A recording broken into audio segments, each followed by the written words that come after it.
menyamanyamakan yang berbeda. Luka psikologis di balik ketidakpahaman. Ada hal yang sering terjadi tanpa disadari. Orang-orang menilai tubuhku dari permukaan, lalu diam-diam membandingkan dengan kondisi lain yang pernah mereka dengar. Entah stroke, cedera otak, atau bahkan tangan buntung. Tidak ada yang mengucapkannya terang-terangan. Tetapi tatapan, gumaman, dan sikap mereka sudah cukup keras untuk membuatku mengerti. Padahal ketiga kondisi itu sama sekali berbeda. Stroke adalah gangguan yang muncul secara mendadak akibat sumbatan atau pecahnya pembuluh darah otak. Banyak penderitanya mengalami perubahan tiba-tiba dan dengan rehabilitasi intensif, sebagian fungsi masih bisa kembali. Cedera otak sering disebabkan kecelakaan atau benturan. Polanya bisa beragam, tergantung bagian otak mana yang terdampak dan kadang pulih, kadang menetap. Tangan buntung jelas berbeda. Tubuh kehilangan satu anggota fisik, tapi sistem saraf dan koordinasi otak tubuhnya masih utuh. Sedangkan cerebral palsy bukanlah itu semua. Ia bukan datang tiba-tiba, bukan hasil kecelakaan, bukan juga sekadar kehilangan anggota tubuh. Cerebral palsy adalah hasil dari kerusakan otak kecil atau besar yang terjadi sejak awal kehidupan. Seringkali sejak bayi. Ini membuat gerak tubuh menjadi tidak konsisten. Kadang bisa, kadang tidak. Bukan karena malas, bukan karena tidak mau berusaha, tapi karena sistem sarafnya sendiri bekerja dengan cara yang berbeda. Disinilah letak perihnya. Ketika orang melihat tubuhku, lalu diam-diam menempelkan stempel yang salah. Dari sisi psikologi, hal ini menimbulkan luka identitas. Karena tubuhku sudah terbatas, ditambah lagi label salah kaprah itu, aku jadi merasa tidak punya tempat yang jelas di mata orang lain. Aku bukan penderita stroke, bukan orang dengan tangan buntung, tapi tatapan orang membuatku seperti tidak cukup ideal, bahkan untuk kategori disabilitas. Inilah masalah yang sering tidak dipikirkan oleh banyak orang. Mereka lebih percaya pada gambaran umum yang sederhana daripada pada penjelasan nyata yang lebih rumit. Mereka lupa bahwa perbandingan yang keliru bisa membunuh rasa percaya diri seseorang secara perlahan. Mereka tidak tahu bahwa luka psikologis dari salah tafsir jauh lebih sulit sembuh dibandingkan luka fisik. Jika bicara psikologi, membandingkan tanpa konteks itu sama saja dengan gaslighting sosial.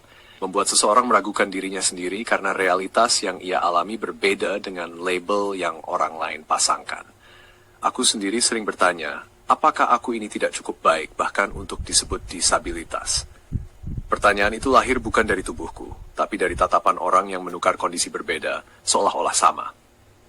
Padahal jika mau lebih jujur, memahami itu tidak sulit. Cukup bertanya, cukup membaca, cukup mendengar. Karena pada akhirnya, setiap kondisi membawa cerita sendiri, tantangan sendiri, dan juga harga diri sendiri. Dan di balik semua itu ada satu pesan sederhana yang ingin kusampaikan. Jangan samakan sesuatu hanya karena kelihatan mirip. Karena di balik kemiripan, bisa jadi ada dunia batin yang sama sekali berbeda. Antara fakta dan salah tafsir. Banyak orang hanya melihat tubuhku lalu buru-buru menilai. Mereka lupa bahwa ada ruang yang lebih luas di balik kulit dan otot ini. Ruang pikiran, rasa, dan perjuangan. Aku lahir dengan cerebral palsy, sebuah kondisi yang sering disalahpahami. CP bukan sekadar lemah otot atau kurang latihan. Ia adalah gangguan pada sistem saraf yang membuat komunikasi antara otak dan tubuh tidak berjalan mulus. Hasilnya, kadang otot bergerak sendiri tanpa perintah. Kadang ketika otakku ingin melakukan gerakan A, yang keluar justru gerakan B. Bahkan hal sederhana seperti membuka telapak tangan pun bisa menjadi masalah. Kalau aku paksakan jarinya terbuka, pergelangan tanganku justru kaku, siku ikut kehilangan keseimbangan. Orang di sekitarku sering menilai itu sebagai keras kepala atau malas melatih tangan. Padahal faktanya, ini persoalan neurologis, bukan soal niat. Begitu juga dengan tangan kiriku. Saat tangan kanan berusaha bekerja, tangan kiri sering ikut bergerak sendiri, tanpa tujuan jelas. Lagi-lagi aku dikritik. Kenapa tangannya tidak diam saja? Seolah aku sengaja membuat diri terlihat canggung. Padahal aku sendiri pun kewalahan menghadapi saraf yang tidak mau patuh. Masalahnya, sistem sosial kita sering lebih percaya pada citra luar daripada penjelasan batin. Kalau ada dokter berkata, kondisi ini hanya bisa dibantu dengan latihan, kalimat itu akan terus dikutip, diulang, bahkan dijadikan senjata untuk menilai. Padahal kata-kata itu benar, tapi tidak utuh. Tidak ada penjelasan bahwa latihan pun punya batas, bahwa tidak semua gerakan bisa dipaksa. Akibatnya, aku sering terjebak dalam dua penjara. Penjara tubuhku sendiri, yang tidak bisa selalu kutundukkan meski otakku tahu teorinya.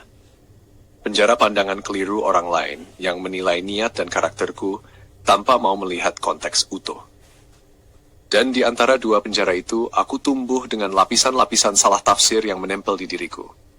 Aku tidak pernah merasa cukup aman untuk membela diri, karena kalaupun aku menjelaskan yang dipersoalkan bukan lagi keterbatasanku, melainkan karakterku. Keras kepala, malas, tidak cukup baik. Itulah mengapa aku sering berpikir aku tidak butuh 1000 orang yang percaya. Aku hanya butuh satu orang yang paham, yang mampu berkata pada dunia, dia tidak malas. Dia hanya punya cara berbeda untuk bertahan. Karena bagiku, satu orang yang mengerti bisa lebih berarti daripada 1000 orang yang hanya menilai dari luar.